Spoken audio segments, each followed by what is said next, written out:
Professor Todd Morgan, just 41 years old. He was killed at his home in Hudson back on April 19th of 2023.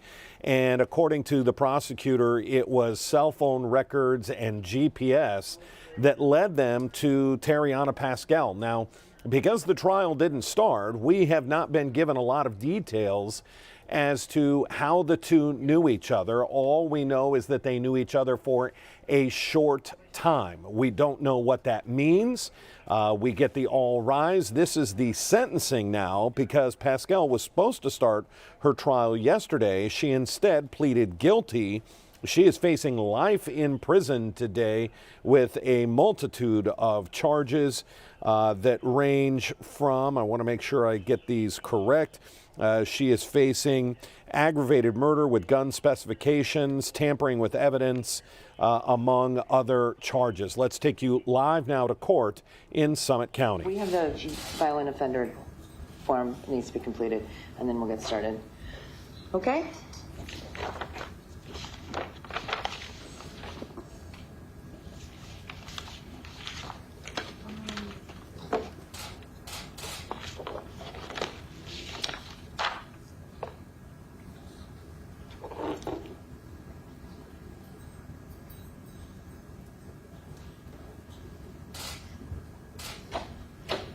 Thank you. Okay, ready when you are. Thank you, Judge. Your Honor, this is case number 2023-05-1679, State of Ohio versus Terriana Pascal. Ms. Pascal is present in court today, represented by counsels Jeff Laybourne and Noah Munier. Your Honor, this is set today for sentencing following a plea of guilty to aggravated murder yesterday. Are the parties ready to proceed for sentencing? State's ready. Yes, Your Honor. All right. I would presume the state wants to go first. Yes, Judge. And I didn't know you going to do the registry afterwards, or? I am, because it's going to be upon conviction, so we've already done that. Right. Okay. Yes, Judge. We have 4 family members who would like to address the court and the defendant at this time. Okay. I'm asking each person to state their full name and their relationship to Todd. Okay, please. Thank you. Sean Dingus, D-I-N-G-E-S-S. I'm his Todd's brother. I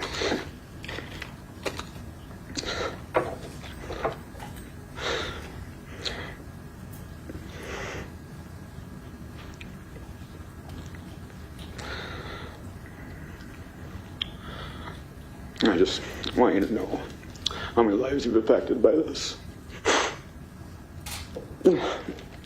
My brother and children, and they'll never see him again.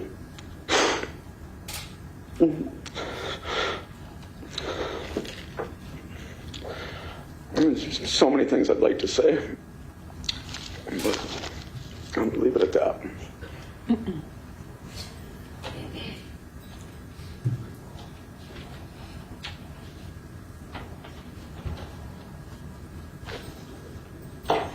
Your Honor, first I want to say thank you for allowing me to address you in this court today.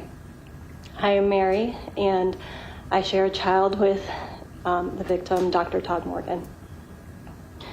I stand before you today not just as a grieving friend, but as a voice for our daughter who will never have the chance to grow up with her father.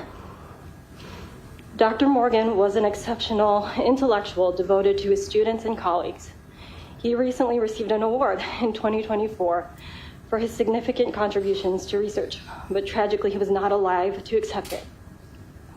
His kindness and inspiration touched everyone around him, and the academic community has now lost a remarkable mentor.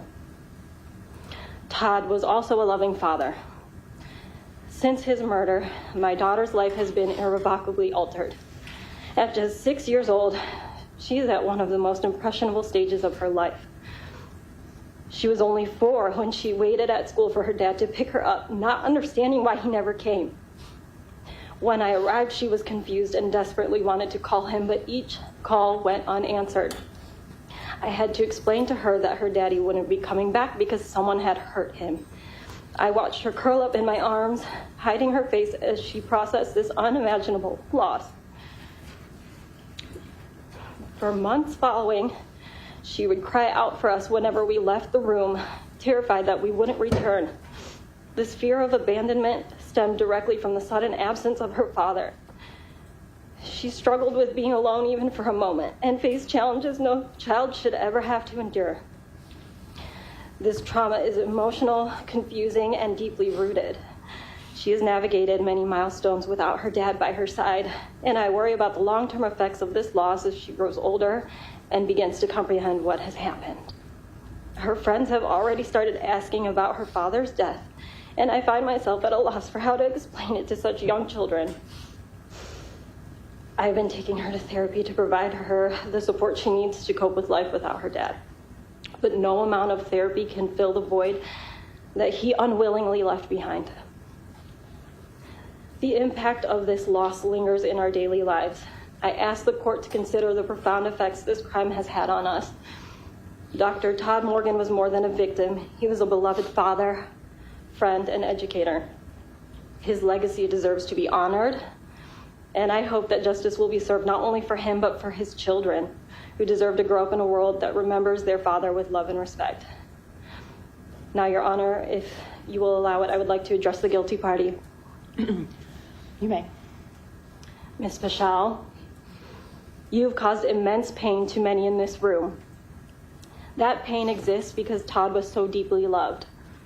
We are all deeply loved. Despite our suffering, I find myself feeling sorry for you. You do not know love. If you had ever truly loved or been loved, we would not be here in this courtroom today, and with you in your situation as you now stand. I pity you for the emptiness of your existence. You have lived a life devoid of love, support, and purpose, and now you face a future devoid of any chance for redemption. What should have been some of the best days of your life will instead be spent in a bleak repetition of regret. I do not envy you or the life you have chosen. That is all, Your Honor. Thank you.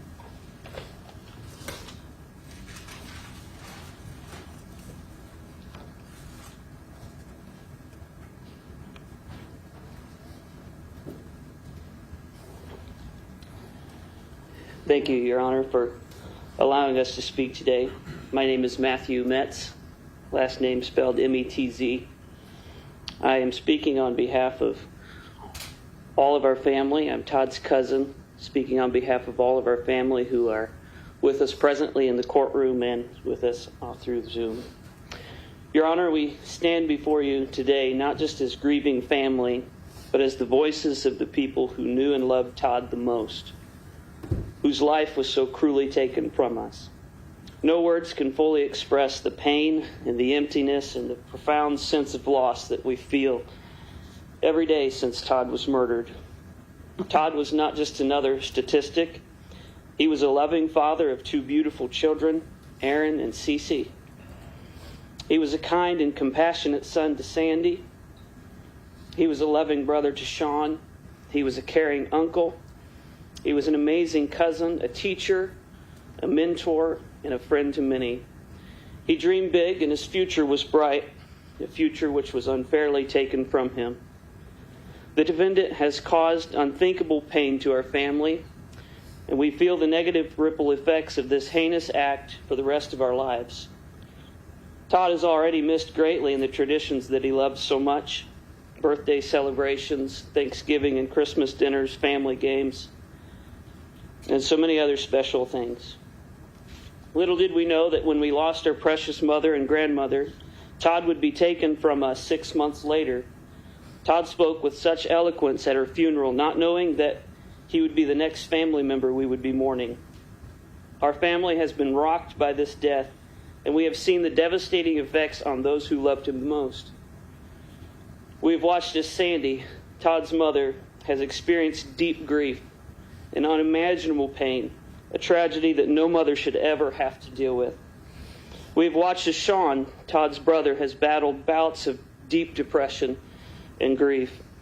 And maybe worst of all, we have seen how Aaron and Cece have had to learn how to navigate life without their loving daddy. We understand that no sentence and no judgment could ever bring back what has been so selfishly taken from us, but we do ask for justice to be served. We as a family are requesting that she receive the maximum sentence that can be given for this case. Ms. Peschel, our faith in Christ is foundational to our lives. Therefore, we turn to his words and his ways. We will not retaliate. We will not seek revenge.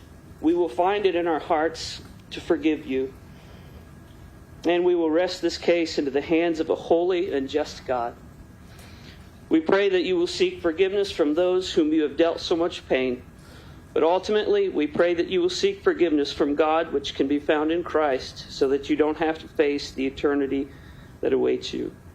Thank you, Your Honor. Thank you for allowing us to speak. We trust in this court to bring out about proper justice for Todd.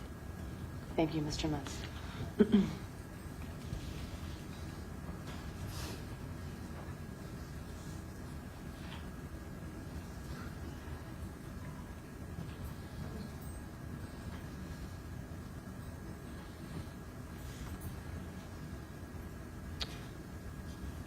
Your Honor, my name is Sandy Morgan, and I am Todd's mother.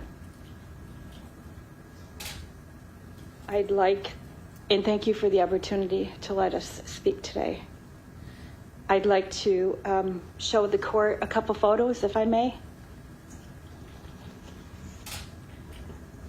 This was from Todd's funeral. There's only 5 pictures here, and they're supposed to kind of grasp his life as he was growing, but his life was so much more. This was the Easter before he passed away, when I was at his home with his children. We went to church that day, and he told me, he said, "Mom, I'm broken, and I know only God can fix it, and I want to give my life back to God." That was indeed a special day for a mom who's been praying for him. Anyway, Katie, can you take that? This is Todd and his brother Sean, who he just has no words for his grief. And this is me and my children when they were younger. Todd was about 12 there. And this is when Todd first moved to Ohio when he was about 18, 19 after high school. That was his first apartment. Thanks. This is a shirt that we all had made and gathered at his cemetery to have a service on the anniversary of his death. I'm not wearing it. I will put it on later, but I had to think about Todd in all of this, and I just thought Todd would want his mom to wear something else.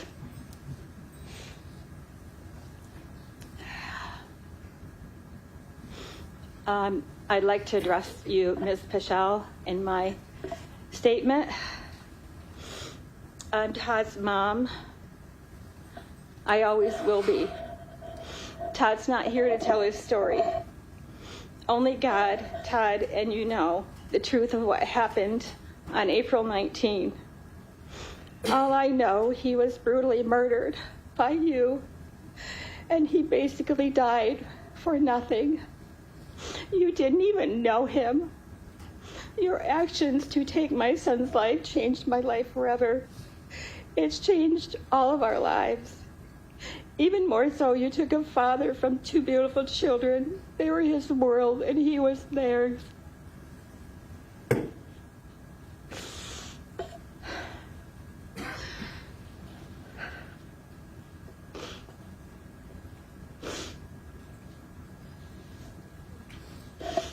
On the morning of Monday, April 17, Todd and his children got up for school. They left their toys where they last played, their snacks and drinks in Aaron's bedroom where they played Minecraft. Their Easter bucket still full of candy sat on the living room floor. Their shoes and coats were on the back by the slider. They planned on coming back home to their things, but most of all to their daddy. Todd dropped him off for school. Aaron recalls his daddy's last words to him: "I love you. I'll see you Wednesday. We are going to our favorite restaurant and have our favorite French fries." Because of you, Todd never got the chance to pick up his children ever again. They never got to say goodbye.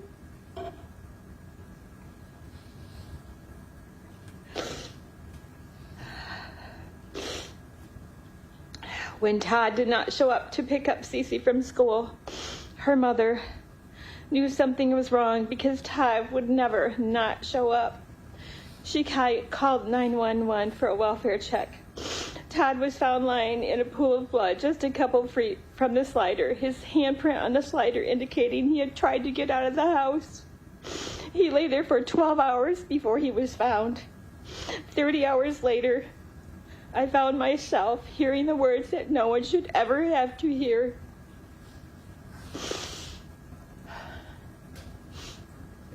"Do you have a son, Todd?" "Yes."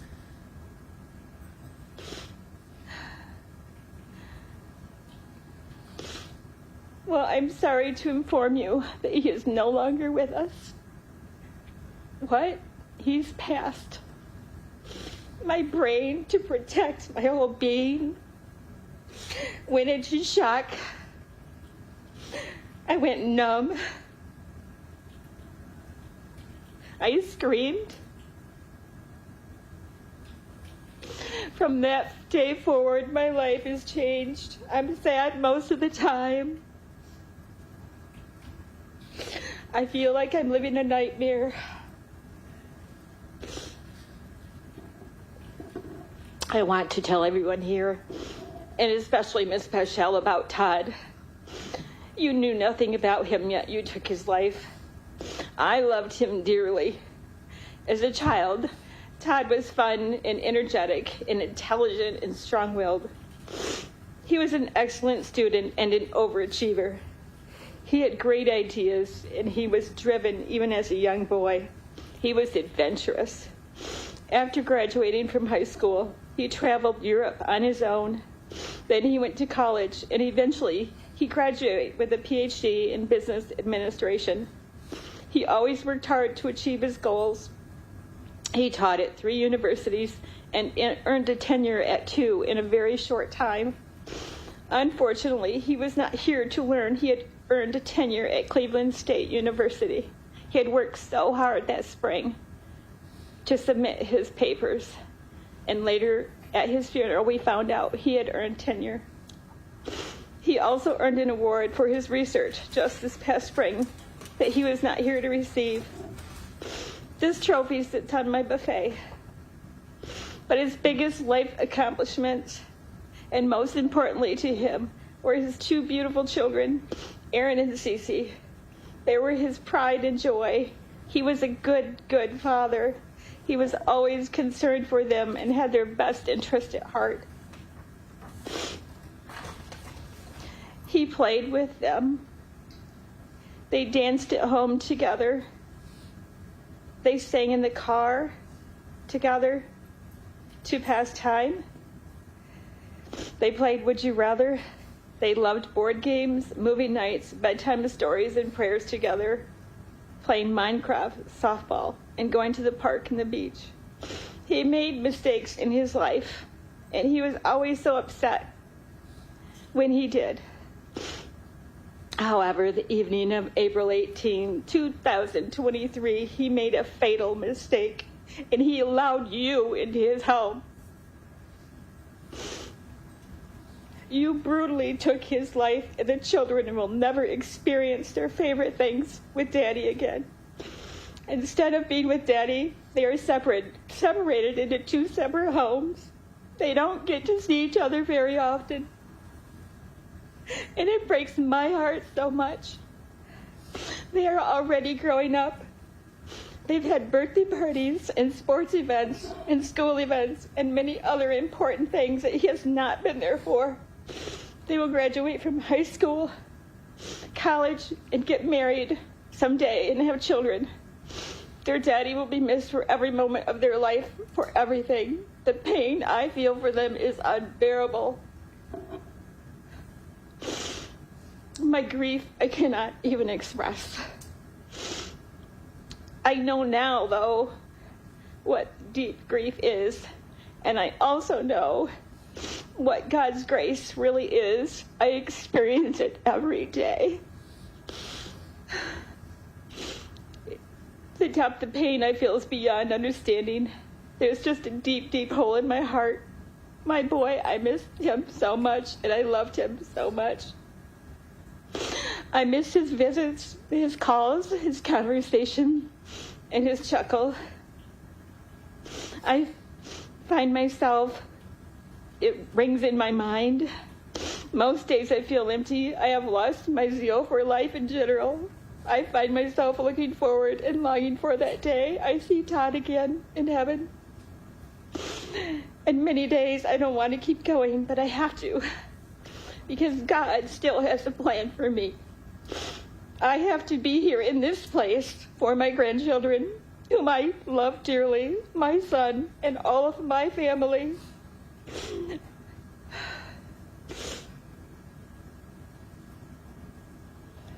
In conclusion, I would like to say, I hope you burn in hell, but I can't, because I'm a Christian. I serve a God of love and a God of justice. I know that it is not God's will for anyone, not even you. What he wants is that you truly repent for this evil act you have committed. I sincerely hope you will find true forgiveness that only Jesus gives us when we ask. This is the only way you will ever be truly free. Todd's family deserves to know what really happened that day. If you ever find the courage to tell the truth, I would like to hear it from you. His children would like to hear it, I'm sure, someday when they're adults.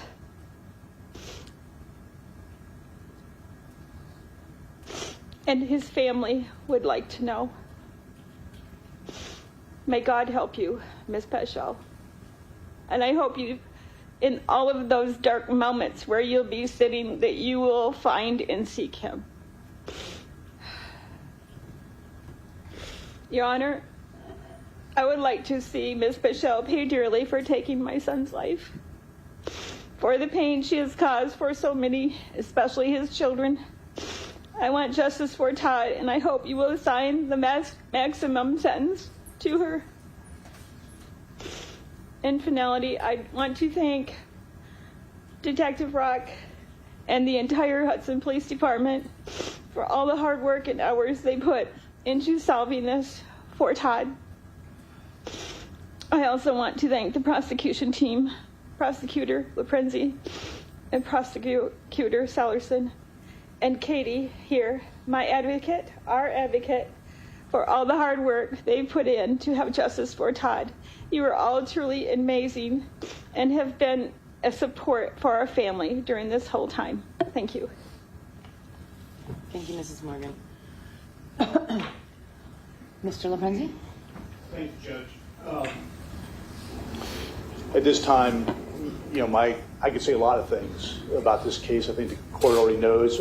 We've already took a plea yesterday.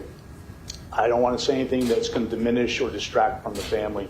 They've been very gracious here today, and I think their words were profound. So I'm not going to say anything about to the court about this case. However, I will indicate that this was an agreed sentence.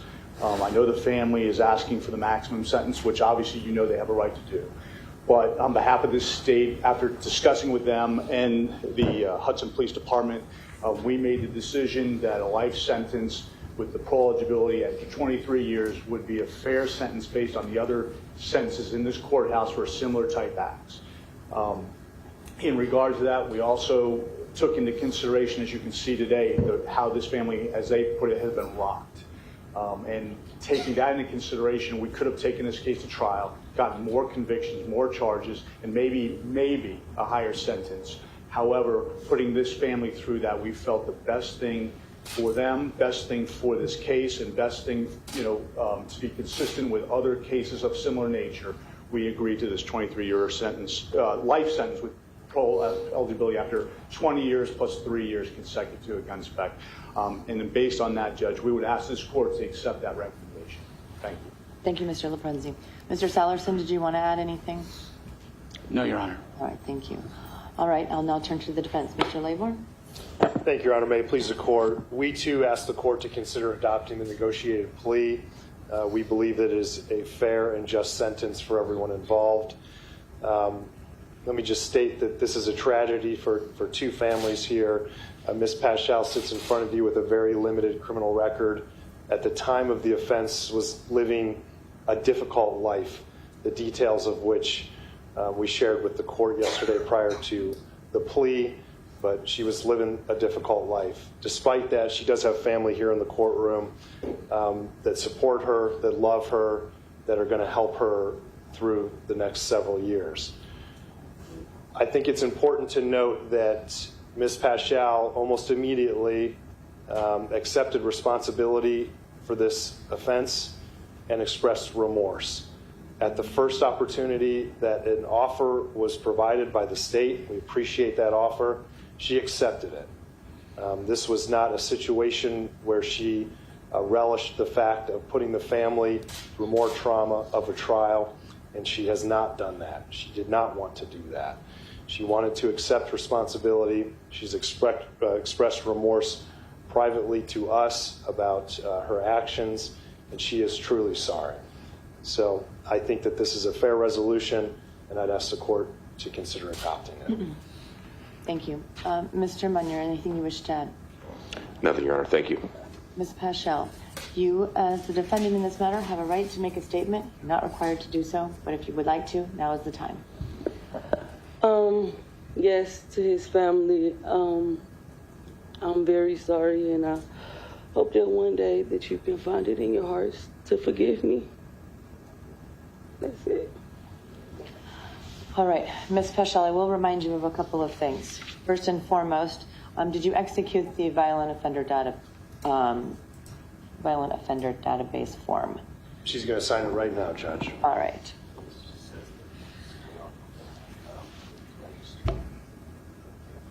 They know where you're at. They know where you're at. Okay. So, all of this. Go ahead and sign right there.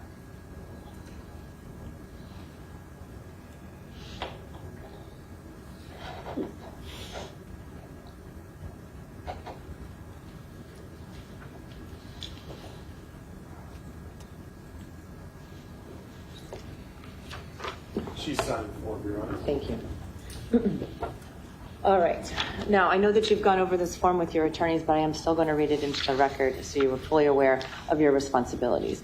You have been convicted or pled guilty to a qualifying violent offender offense as defined by the Ohio Revised Code. Since you will be sentenced to a prison term, you must enroll in the database personally with the sheriff of the county in which you reside 10 days after your release. You are required to provide to the sheriff certain information, which includes your full name and any aliases you use, your residence, your social security number, any driver's license number or CDL number or state identification number, information regarding the offense of which you have been convicted, and the name and address of any place where you are employed, the name and address of any school or institution of education that you attend, the license plate number of any vehicle owned or operated by you or registered in your name, the vehicle information of that vehicle, and any description of that vehicle, a description of any scars, tattoos, or other distinguishing marks on your person. You are required to provide the sheriff fingerprints and palm prints. The sheriff will also obtain a photograph of you at the time of your enrollment. After the date of your initial enrollment, you are required to re-enroll annually. You must update and/or amend any of the information described above that has changed and provide any additional information requested at the county sheriff's office within 10 days of the anniversary of the calendar date on which you were initially enrolled. If you change your residence address during the 10-year enrollment period, you must provide written notice of that change to the sheriff with whom you most recently enrolled, and to the sheriff in the county in which you intend to reside within 3 days of the change of address. You are required to comply with all of these requirements for a period of 10 years after any release, unless your sentencing court determines otherwise. Your expected residence address would be Summit County, therefore you shall enroll upon release to the Sheriff's Office located at 205 East Crozier Street. Ms. Paschal, failure to enroll or failure to verify any residence at the specified times will result in a criminal prosecution. Do you understand that? Yes, Your Honor. All right. In addition, I will remind you that you do have certain appellate rights. They are limited because you did enter into a plea in this matter. However, if you wish to file an appeal, you must do that within 30 days of today, which is your sentencing date. Do you understand? Yes, Your Honor. You will be entitled to jail time credit. That number I do not have for you at this point, but it will be reflected in your journal entry. You must pay attention to that when you receive that. Understood? Yes, Your Honor. During your time at the Ohio Reformatory for Women, you shall not use any drugs, alcohol, or illicit substances, and you may be subject to random testing for that while you're incarcerated. Do you understand? Yes, Your Honor. All right. Thank you to the family for being here, for Mrs. Paschal's family, for Mr. Morgan's family for being here throughout all these processes. I'm fully aware of how much support Mr. Morgan had in the community, not just professionally, but certainly familially.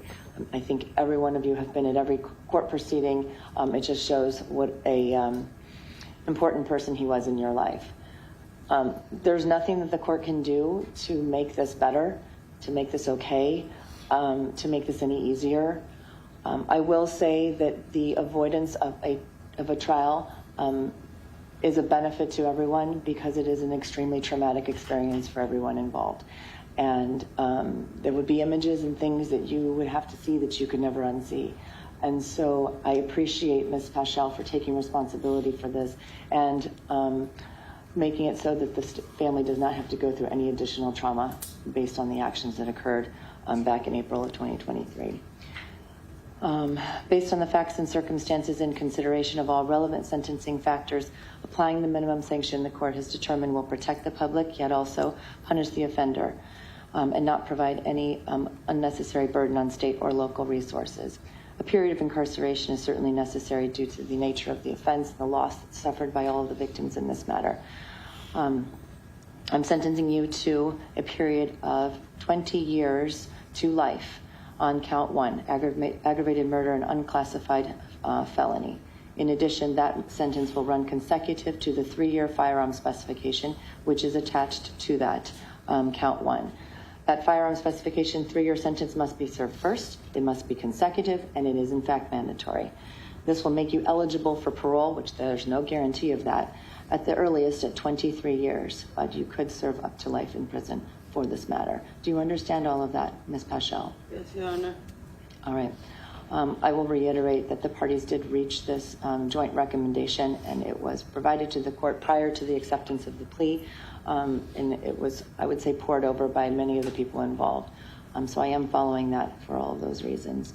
Did I forget anything on behalf of the state? No, Your Honor. Thank you. On behalf of the defense? No, Your Honor. Thank you. All right. At this time, I'm going to execute the violent offender database form, and we will file that and have it made part of the record. Thank you, everyone. All right.